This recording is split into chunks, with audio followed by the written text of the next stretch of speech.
Today on Historical Moments, we're talking about one of the most audacious decisions in American history, the choice to go to the moon. And I mean, when you really think about it, it's kind of wild. In 1961, President Kennedy stood up and said, "We're going to put a man up on the moon before this decade is out." And at that point, the United States had managed to get exactly one guy into space for about 15 minutes. So, what was he thinking? Let's dig in. To understand why America went to the moon, you have to understand that this wasn't really about the moon at all. It was about the Soviet Union. By the late 1950s, the Cold War was in full swing.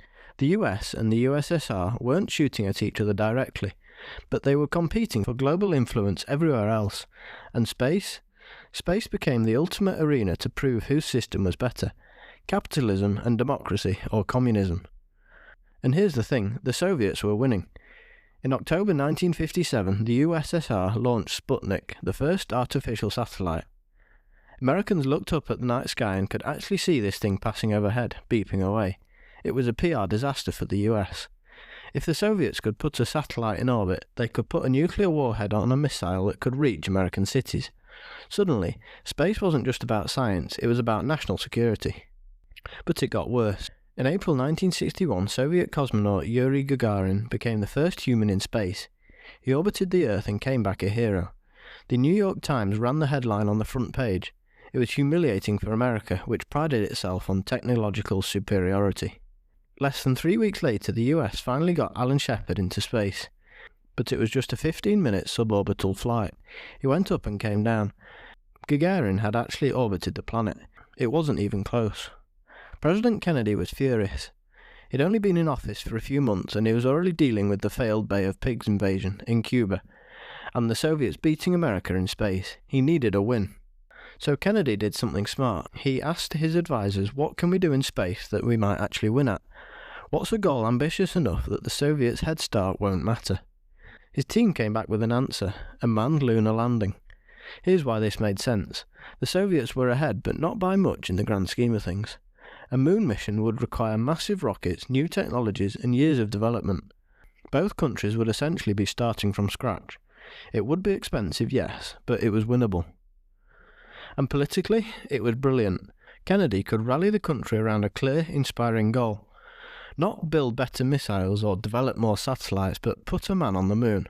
That's something everyone could understand and get excited about. On May 25th, 1961, Kennedy went before Congress and said, "I believe that this nation should commit itself to achieving the goal, before this decade is out, of landing a man on the moon and returning him safely to the Earth." Before this decade is out, he gave them less than 9 years. The response was mixed. Some people thought it was inspirational, others thought he'd lost his mind. The technology didn't exist yet. NASA's total manned spaceflight experience at that point was Alan Shepard's 15-minute hop. And Kennedy wanted to go to the moon. But that was kind of the point. It was so ambitious that if America pulled it off, it would be an undeniable demonstration of American capability and technological superiority. Now, Kennedy sold this to the public as about exploration and human achievement, and to some extent it was, but let's be honest about the real motivations. First, Cold War prestige. This was about showing the world that the American system could achieve things the Soviet system couldn't. Dozens of countries were choosing sides in the Cold War, and America wanted to prove it was on the side to bet on. Second, there was the military angle. The technology developed for space could have military applications, better rockets, better guidance systems, better materials. This wasn't just about moon rocks, it was about maintaining military superiority. Third, domestic politics. Kennedy needed something to unite the country and boost American confidence after a series of setbacks. The moon mission became this grand national project that everybody could rally behind. And Americans did rally behind it. NASA's budget exploded. In 1960, NASA got about 0.5% of the federal budget. By 1966, it was over 4%. For comparison today, it's about 0.5% again. At the peak, over 400,000 people were working on the Apollo program, either directly for NASA or for contractors. Kennedy didn't live to see it happen. He was assassinated in November 1963, but his successor, Lyndon Johnson, kept the program going. The momentum was too strong to stop, and frankly by that point they'd invested too much money to back out. Throughout the 1960s, both the US and the USSR poured resources into their space programs. People died. The Soviets lost cosmonauts in training accidents and failed missions. In 1967, 3 American astronauts died in a fire during a test of Apollo 1.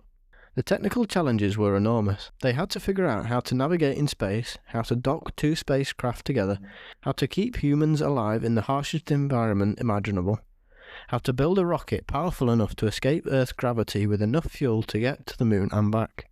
But piece by piece, mission by mission, NASA figured it out.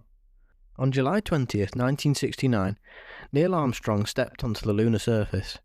That's one small step for man, one giant leap for mankind. America had won the space race. Looking back, was it worth it? That's a debate people still have. It cost about $25 billion at the time, which is over $150 billion in today's dollars. That money could have gone to poverty programs, education and infrastructure. And ultimately, we haven't been back to the moon in over 50 years. But here's what we did get. Incredible technological advances, a boost to American prestige at a critical moment in the Cold War, and proof that humans could do something that seemed impossible. We went to the moon not because it was easy, but because it was hard, and because Kennedy bet that America could do hard things better than anyone else. And for one brief moment in 1969, the whole world looked up and agreed. Thanks for listening, everybody. If you enjoyed it, please like and subscribe, and we'll see you next time. Thank you.